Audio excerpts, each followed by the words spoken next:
Hello everyone, and welcome back to Making the Chase. In last week's episode, which covered the 1991 season, we saw Mr. September, Harry Gant, win his second championship due to his iconic 4-race win streak. So that means today, we are covering the 1992 season, a year that saw 6 drivers going into the finale with a shot at the championship, and Alan Kulwicki coming out on top, winning his one and only title. So today, we're going to take a look at the final 10 races of 1992 and what could have changed with the chase format in place.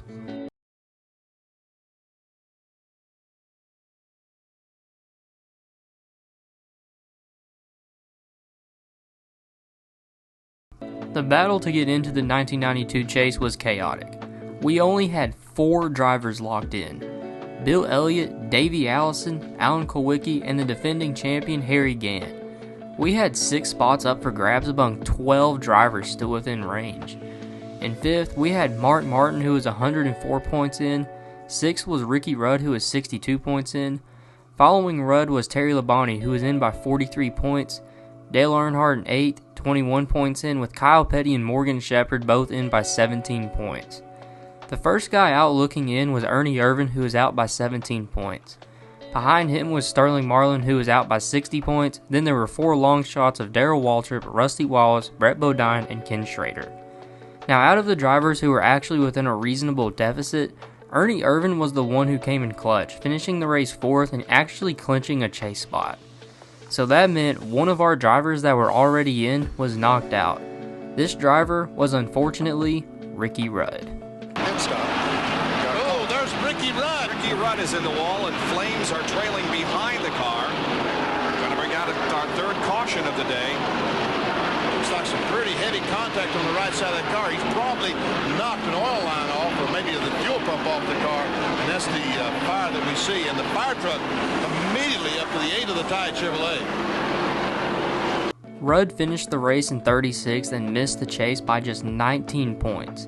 So with Michigan in the books, the chase for 1992 was set.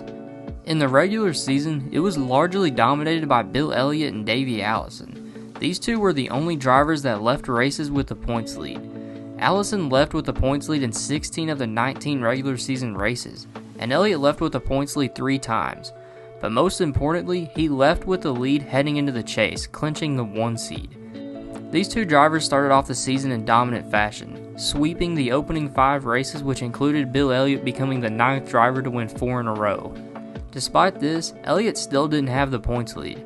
Allison was just too consistent, but late in the regular season, he started to slow down.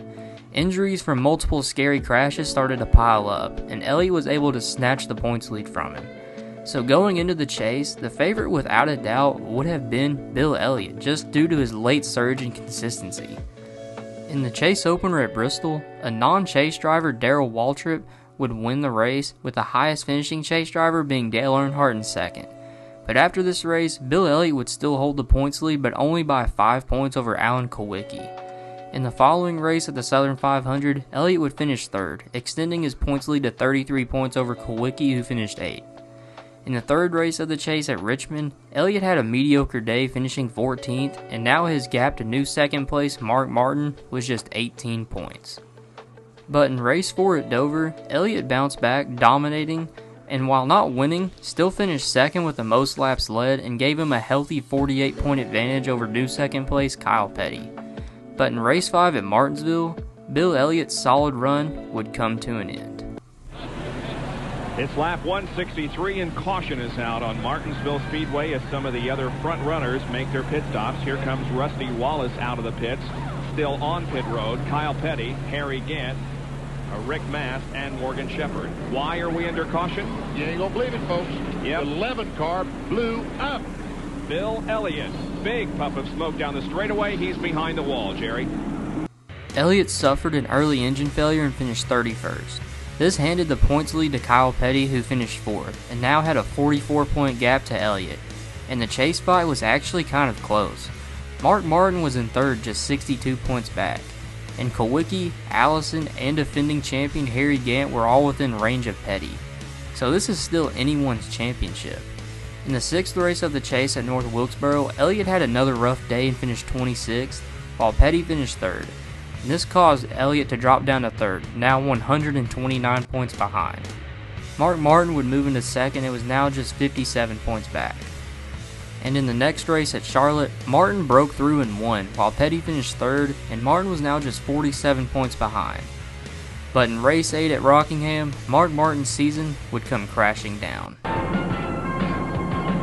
Caution has just come out, and here's the reason why. Mark Martin, that's the right front wheel on Martin's car, and he's dragging the ball joint? It's either that or the tires. Looks like the tire just blew apart. Yep. The tire exploded, and that was a big chunk of rubber coming back there. What happened is the sway bar is real low in these cars. The front sway bar, the tire went flat, he dropped down, and he's dragging the sway bar.